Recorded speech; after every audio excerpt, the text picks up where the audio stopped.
I love what you're doing down here, Van City.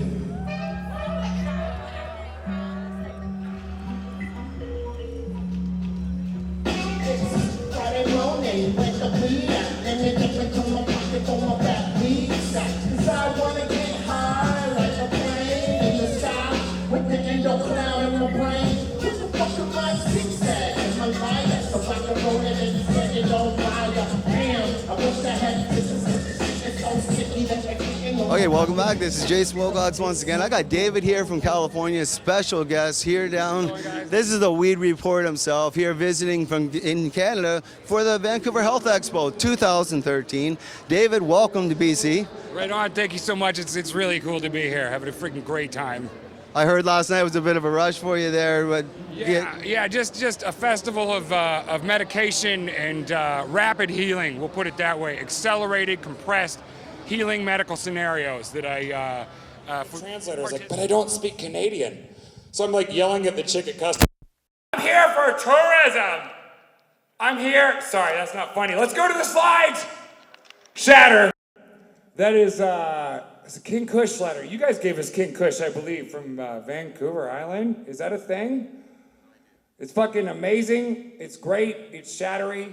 It can fit on your dabber. You can drop it in your pen. It won't melt, even at like 90 plus degrees.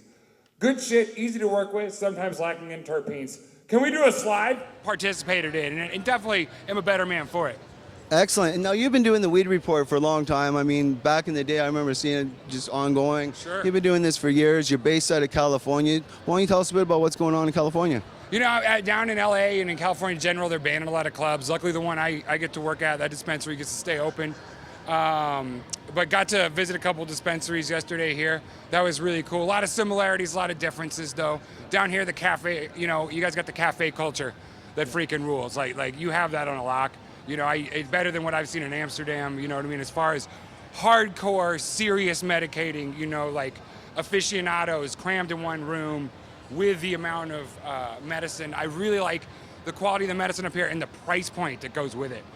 Big time. Way more realistic. I mean, you're looking at you know, down in LA double, pretty much. You know what I mean?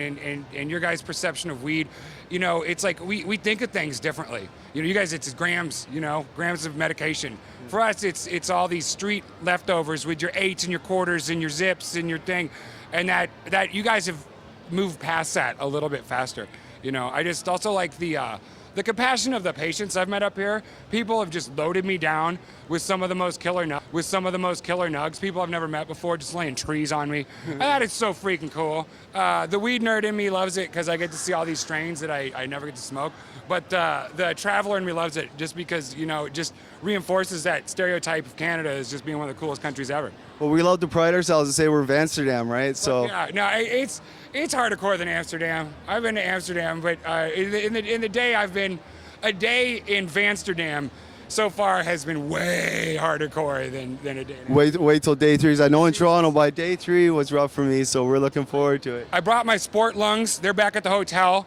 I got my light duty lungs on now. I figure I'll wear those out first, move to the sport lungs. If I have to go to the heavy duty stunt lung, you know, that might be a day 3. Might have to make that change. Yeah. You know. I had to go to glasses on day 1. I noticed yours are ready to go just in case. Now, by that time, it's so bloodshot. It's people, it's like, is that a crack zombie? What's going on? You know, it's hard to sleep, you know, when you're this excited. I'm a nerdy freaking dude about weed and just being exposed to all the different aspects and in a different country. I'm geeking the fuck out, for lack of a better term. Actually, but with legalization, I mean, we see Washington, Colorado, you know, we're seeing legalization happen, potentially even here in Canada.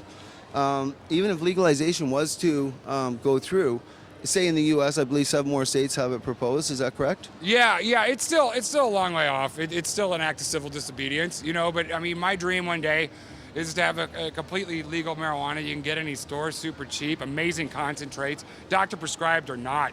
But just a more technologically advanced, commercially available system. You know, corporations have made everything better.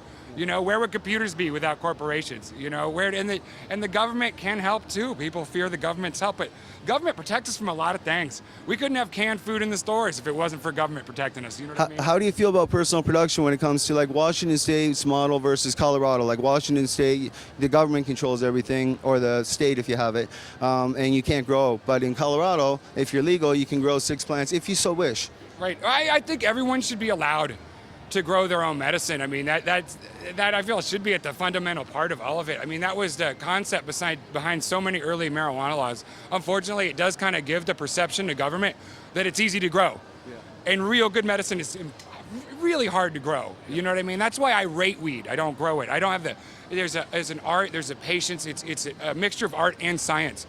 And a lot of people can't do that. So I think it's important to have both. I mean, one without the other seems a little bit hollow. You know what I mean? I'm all for the corporatization of weed, and I do want a skilled scientist growing my weed for me in a controlled corporate environment. But at the same time, you got to have Uncle Earl and his Crippy Cron out in the garage. You know, the best weed in the world comes from spare bedrooms. I was just gonna say, and also, you know, whenever you cross plant A, you get cross B. So there's the evolutionary factor. Right. How do you take that away?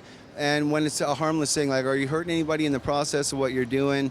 You know, and why would, you know, it just seems kind of messy. But, you know, David, we could probably talk for hours on this. Word. I wanted to thank you, brother, for coming on the Thanks for show. having me, brother. Welcome to Vansterdam, and you have a good time at the show. All right, my brother. Good to see you. Thank you so much. Peace Cheers. out, you guys. Peace.